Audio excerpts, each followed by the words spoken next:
அருமையானவர்களே, இன்றைக்கு மிக முக்கியமான காரியத்தை குறித்து உங்களோடு பகிர்ந்து கொள்ள இருக்கிறேன். இன்றைய சூழ்நிலையிலே ஆண்களும் பெண்களும் வெளியே சென்று ஒன்றாக வேலை செய்வது தவிர்க்க முடியாத ஒரு காரியமாக இருப்பதினாலே, அப்படிப்பட்ட ஒரு சூழ்நிலையிலே ஒரு விசுவாசியாகிய ஒரு சகோதரி எப்படியாக வெளியே சென்று வேலை செய்கின்ற பொழுது எப்படி நடந்து கொள்ள வேண்டும், எப்படியாக தங்களுடைய பழக்கத்தின் எல்லையை நிர்ணயித்துக் கொள்ள வேண்டும் என்பதை குறித்து இன்றைக்கு உங்களோடு நான் பகிர்ந்து கொள்ள இருக்கிறேன். மிக மிக முக்கியமான காரியம்.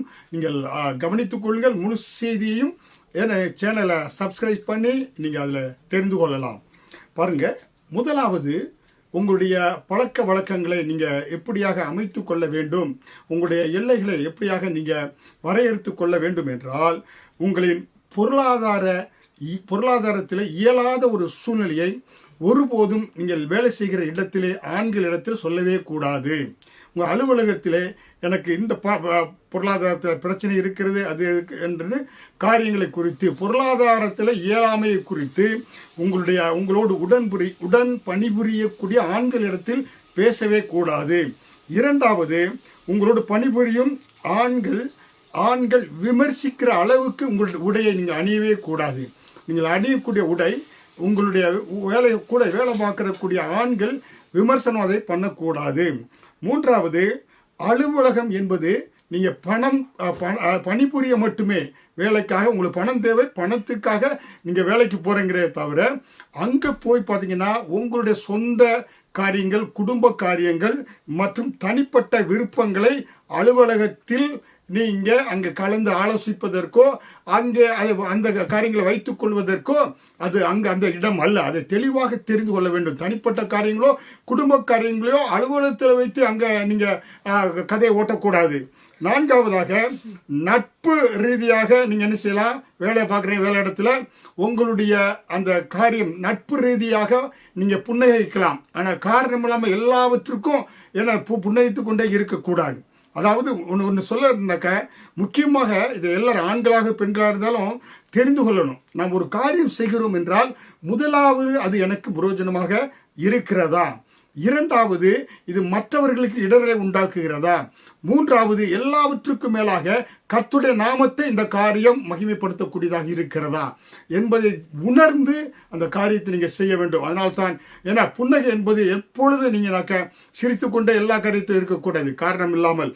ஐந்தாவதாக, ஒரு ஆணிடத்தில் எல்லாவற்றுக்கும் கை கொடுக்குதல், அவரோடு கூட போய் டீ கடையில் உட்காந்து பேசுவது, அரட்டை அடிப்பது, தேவையில்லாத ஆபாச ஜோக்கில் எல்லாம் பேசுவது, இதையெல்லாம் பெண்கள் தவிர்த்து கொள்ள வேண்டியது மிக மிக அவசியம்.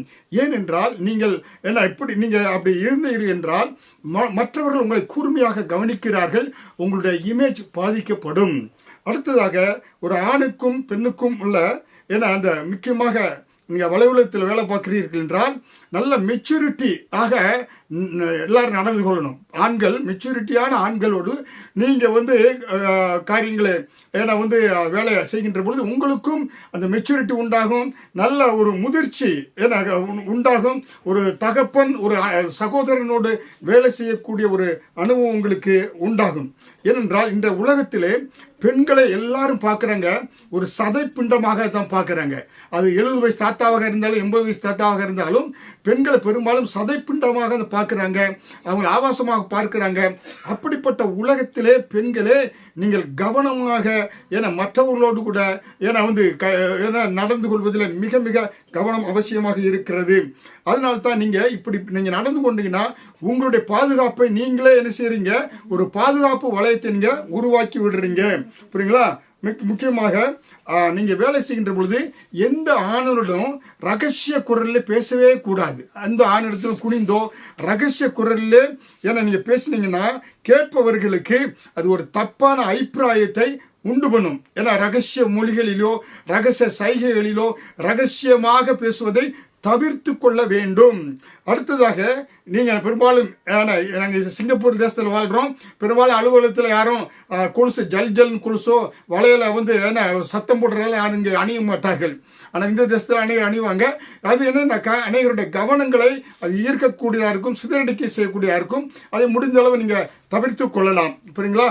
இல்லை நான் இந்த என்னுடைய மார்க்கத்தை சேர்ந்தவன் அப்படின்னா அது அனைவருடைய கவனத்தை சிதறுவதற்கு அது வழியாக இருக்கும். அது உங்களுடைய தனிப்பட்ட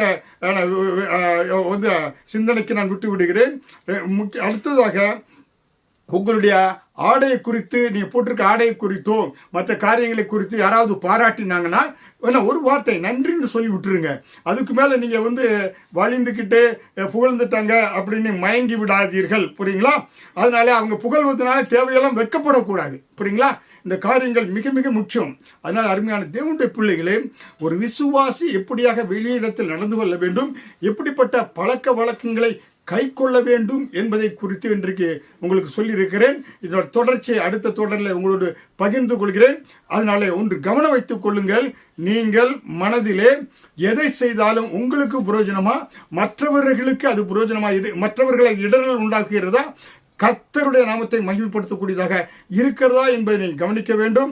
கோபமாக பேசினால் குணத்தை இழப்பாய், வேகமாக பேசினால் அர்த்தத்தை நீ இழப்பாய், வெட்டியாக பேசினால் வேலையை நீ இழந்து போவாய், அதிகமாய் பேசினால் அமைதியை நீ இழந்து போவாய், ஆணவத்தோடு பேசினால் அன்பை இழந்து போவாய், சிந்தித்து பேசினால் சிறப்போடு நீ வாழ்வாய். ஆமேன்.